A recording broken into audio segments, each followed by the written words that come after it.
Hi, my name is April Foster, and this is God's Mighty Hand, Lesson 11.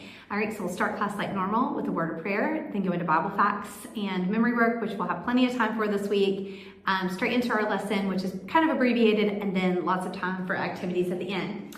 So like normal, you have your lesson narrative. So we'll start the lesson where we ended last week, where the people were camped at the base of Mount Sinai. We'll remind them of the route that Israel followed leaving Egypt so that you get some map work into this week's lesson as well and keep that at the forefront of their minds.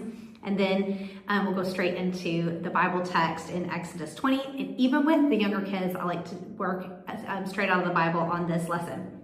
All right, there's just two visuals. You have Moses with the Ten Commandments and God writing the Ten Commandments. And then one of the things that I use with this lesson is a song similar to the Apostle song that helps you remember the Ten Commandments and remember them in order. And it's by the homeschool group called Classical Conversations. So if you just Google Classical Conversations Ten Commandments song, you'll find that. It's really easy, but it teaches the kids the Ten Commandments in order. And you can kind of go through them in your mind. And then there's hand motions for each. So we'll use the hand motion. These are the words of my God, thou shalt have no other gods before me. So you're doing that with the number one, no other gods before me. You shall have not make it to the any graven image. So now you have two fingers, and that one's bowing. Not take the name of the Lord thy God in vain. So you take three fingers and put them in front of your mouth. Remember the Sabbath day to keep it holy. So you're going to take four fingers. Remember. Honor thy father and mother. So father, this is the ASL sign for father and mother. That thy days may be long upon the land which the Lord thy God giveth thee. And then you go, thou shalt not murder. So not murder, you can kind of take the sixth finger and stab with it. Not commit adultery. So now you have seven fingers and you want to put these two together so it doesn't go to another person. Not steal. So you take those away. Not bear false witness against thy neighbor. So again, we're going to take this and not bear false witness. We're going to cover our mouth. And not covet, so not look upon someone else. So we have 10 fingers that we're looking with.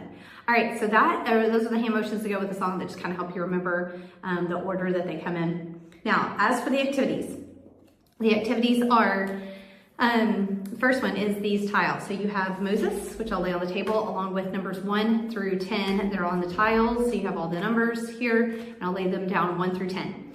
Then I'll turn the other tiles upside down. The other ones you have are picture cards, which you can use for all levels, and that represent an idea. Like this one is don't make it to the any graven image or don't have any.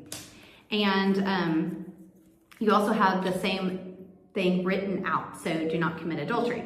All right, so for the older kids, levels 3 and 4, or if you have readers in level 2, then you'll put these upside down on the table, as well as your buzzer card, kind of like an old maid card, upside down on the table, and let them blindly draw. So if they draw the idol, then you'll say, okay, what commandment does that go with? Okay, and you'll sing through the song, or they can read in their Bible and find out what commandment that was, and they'll lay it beneath the number that it corresponds to. Same thing if they draw the words that are written out, they can read in their Bible or sing the song and place this beneath the corresponding number. All right, the other thing you have this week is for the older kids, you have your 10 Commandments crossword, and this works a little differently. So you have the scripture here, and then instead of words written here, you have blanks. So number 1, I am the blank your God. So number 1, so you find number 1 over here, and it corresponds to the Lord. So you put Lord and 1 down. All right, you also have this worksheet, which is the 10 Commandments worksheet. So you have just a scripture copy from the New King James Bible, and then the corresponding New Testament passages that goes with. And here are the verses to do. So commandment number 1, what does it go with? Does it go with Romans, Matthew 19, Matthew 4, which one? And you'll find that you only have 6 passages listed here, but they correspond with several different of the commands. And then there's one that is missing, which is to keep the Sabbath day, because that is not a commandment in the new law. There's a corresponding worksheet with pictures for the younger kids, levels 1 and 2. Then you also have this commandments worksheet that you can use this for all levels. It's most effective for the readers, where they just cut these apart and glue them in order onto the commandments. And that is it. So lots of activities to do this week. And that's it for lesson 11.